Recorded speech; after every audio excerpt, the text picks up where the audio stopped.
Here I go again. What's my weakness? Players that the Vikings should draft, trade for, or sign. Enter one linebacker, Devin White, the pride of the Tampa Bay Buccaneers, former LSU Tiger, former teammates with Justin Jefferson. Skull SU connection is in full effect. And yes, I mean, he has requested a trade per Jenna Lane of ESPN, confirmed by Schefter, confirmed by everyone. So reportedly he's fed up, entering his 5th year, requested a trade from the Bucs, and the Vikings may have a little need at off-ball linebacker, especially for the long term, because they got rid of Kendricks. Jordan Hicks is a 1-year rental, and the rest.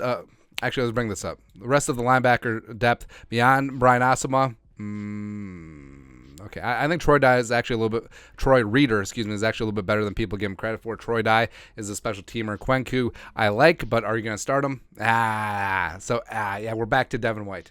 And we'll start back at Devin White. That's right, man. So the Vikings should and could entertain things?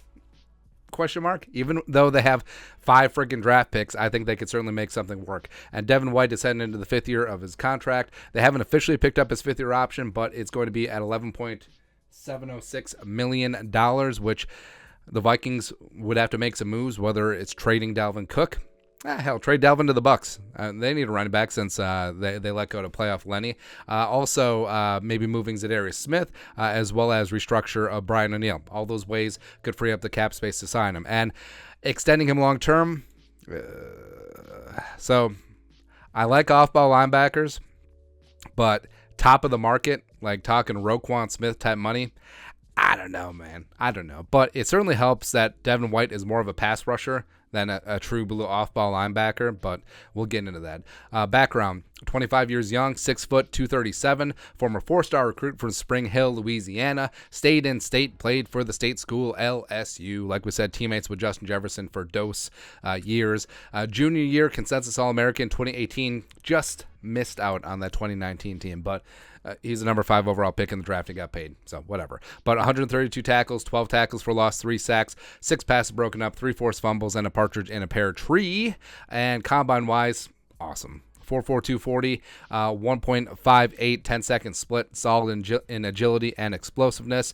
Ended up being the number 5 overall pick by the Bucs, and made an immediate impact on Todd Bowles' defense. Won a Super Bowl in 2020 when he was named second-team All-Pro. Was named a Pro Bowler in 2021, and overall he's just a stud in pass rushing, where he's a bit of a liability in coverage. He's also not so great in run support, but other than that, he's a really good off-ball linebacker, man. But 128 career pressures, 20.5 sacks, that's what he's meant to do. And maybe he should be used like Micah Parsons. Or, Brian Flores' defense, like we've harped on ad nauseum, has always featured a strong pass-rushing off-ball linebacker, whether it's Kyle Van Noy in New England and Miami, or looking at Jerome Baker. Yes, true Jerome, also with the Dolphins. And Flores, yeah, we can make this work. Man. But linebacker depth, yeah, Hicks is a 1-year guy, solid against the run, liability in coverage. And hell, if you're going to be bad in coverage, just rush. That's what the Vikings are probably going to do this year anyway. And Asamoah is going to be the future. I think he's great in terms of being a heat-seeking missile, as well as he's solid in coverage. So maybe Asamoah and White could be the linebacker duo going forward. And it does fit in with Kwesi's motif. He's young, just turned 25, high draft pedigree, former number 5 overall pick. And I don't think the Bucs are going to be able to finesse a lot out of him, because he is heading into the final year of his rookie deal. It is a decent chunk of change for that 5th year option, and you're going to have to pay him a bunch. So, I mean, we're talking about like maybe a 5th round pick.